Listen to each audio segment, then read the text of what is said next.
जेते भी आमर चाषी भाई माने अछन समस्ते टिके जानबार निहाती दरकार काहे जे देखुन ई जेन पीएम किसानटा हेउछि आमर चाषी मानकर योजना है आउ ई थर आमर चाषी भाई माने 10 लाख चाषी भाई माने कटि जीवी माने ऑलरेडी कटि गले न बोले चले काहे थिलाई कटिछन आउ के राज्य रे केते कटिछन सेटा के भी मुई गुटे गुटे करी बतामी आउ काहे काम कले आगामी दिन रे नाई कटत आज्ञा से कथा भी मुई गुटे गुटे करी बतामी सेथिर लागी आपण माने टिके ध्यान देई करी देखूं आके देखबार आगनु अनुरोध करुछे जे वीडियो के टिके लाइक करी चैनल के सब्सक्राइब करी दूं जेनता कि सरकारन को जे कोनोसी योजना विषय देखी करी जानी पारबे आउ तार लाभ उठेई पारबे। तो आसुत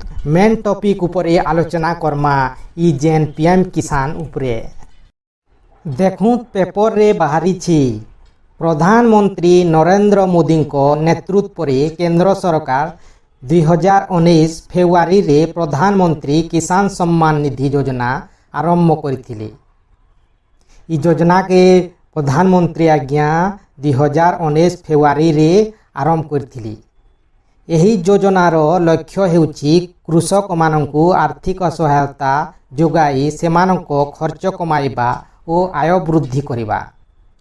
इतार मेन उद्देश्य थिला कृषक माही माननकु आर्थिक किछि सहायता देवार लगी आउ तांकर आय के वृद्धि करवार लगी। गत वर्ष नवेम्बर 19 तारिख रे पीएम किसान रो 21तम किस्ती जारी होइथिला। गत वर्ष 2025 नवेम्बर मास रे 19तम किस्ती रो 2000 टंका प्रधानमंत्री आज्ञा पठेइथिली।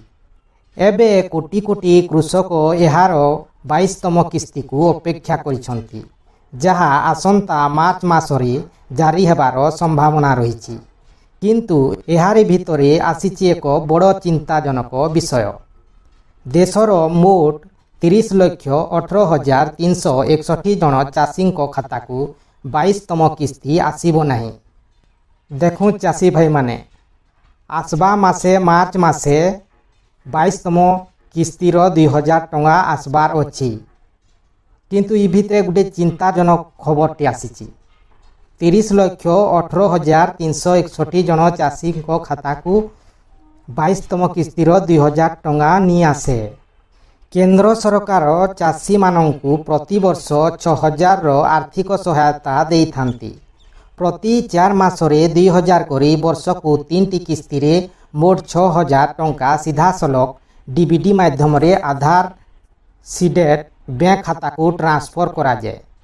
तेबे जदि बैंक खाता आधार सह लिंक न थाए तेबे किस्ती टंका ट्रांसफर हेबो नहीं।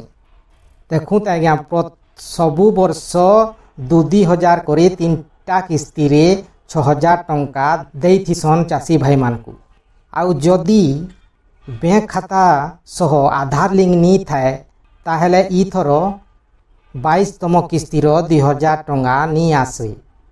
इने सीधा पेपर रे देखूं बाहरी छी कृषि और कृषक कल्याण मंत्रालय रो तथ्य अनुसार 22टी किस्ती माध्यम रे मोट 4.09 लाख कोटी रु अधिक राशि चाषी खाता को ट्रांसफर होईछि।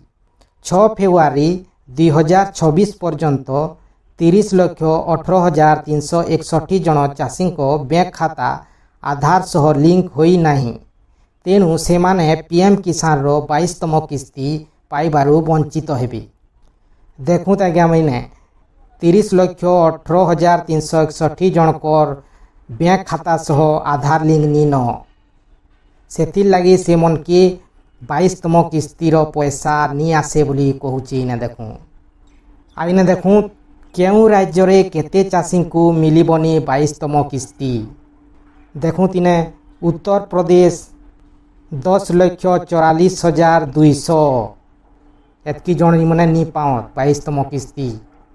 गुजरात रे सेंता 2,90,358 सेंता राजस्थान रे भी देखूं 2,13,779 जन ମଧ୍ୟପ୍ରଦେଶ 1,87,011 ଜଣ, ମହାରାଷ୍ଟ୍ର 1,72,349, ବିହାର 1,39,430, କର୍ଣ୍ଣାଟକ 1,30,263, ପଶ୍ଚିମବଙ୍ଗ 1,22,106 ଆଉ ଆମର ଓଡ଼ିଶାରେ ସବୁଠାରୁ କମ୍ ଦେଖୁଁ 73,532 ଜଣ ଚାଷୀ ଭାଇମାନେ এই 22তম কিস্তির 2,000 টঙ্কা নি পাও।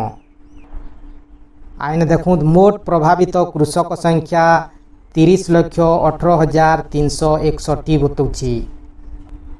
আ কিপরি সমাধান করিবে দেখুন ইনে যদি আপন পিএম কিষান লাভার্থী ও ଆପଣଙ୍କ ବ୍ୟାଙ୍କ ଖାତା ଆଧାର ସହ ଲିଙ୍କ ନାହିଁ ତେବେ ତୁରନ୍ତ ନିକଟସ୍ଥ CSC ସେଣ୍ଟର କିମ୍ବା ନିଜ ବ୍ୟାଙ୍କ ଶାଖାକୁ ଯାଇ ଆଧାର ସିଡ଼ିଂ କାମ ସମ୍ପୂର୍ଣ୍ଣ କରନ୍ତୁ। ଏହା କଲେ ଅପେକ୍ଷାରତ ବକେୟା ରାଶି ମଧ୍ୟ ଖାତାକୁ ଟ୍ରାନ୍ସଫର ହେବ। ତ ଯେନ୍ ଯେନ୍ ଭାଇ ଆଜ୍ଞା ମାନେ ଚାଷୀ ଭାଇମାନେ ତାଙ୍କର ବ୍ୟାଙ୍କ ଖାତା ସହ ଆଧାର ଲିଙ୍କ ନିନ ସେମାନେ ବ୍ୟାଙ୍କକେ ଯାଇକରି ଇ ଅସୁବିଧାର ସମାଧାନ କରିପାରିବେ, ତାର ଲିଙ୍କ କରିପାରିବେ କିମ୍ବା CSC ସେଣ୍ଟରକେ ବି ଯାଇକରି ଆପଣମାନେ କରିପାରିବେ।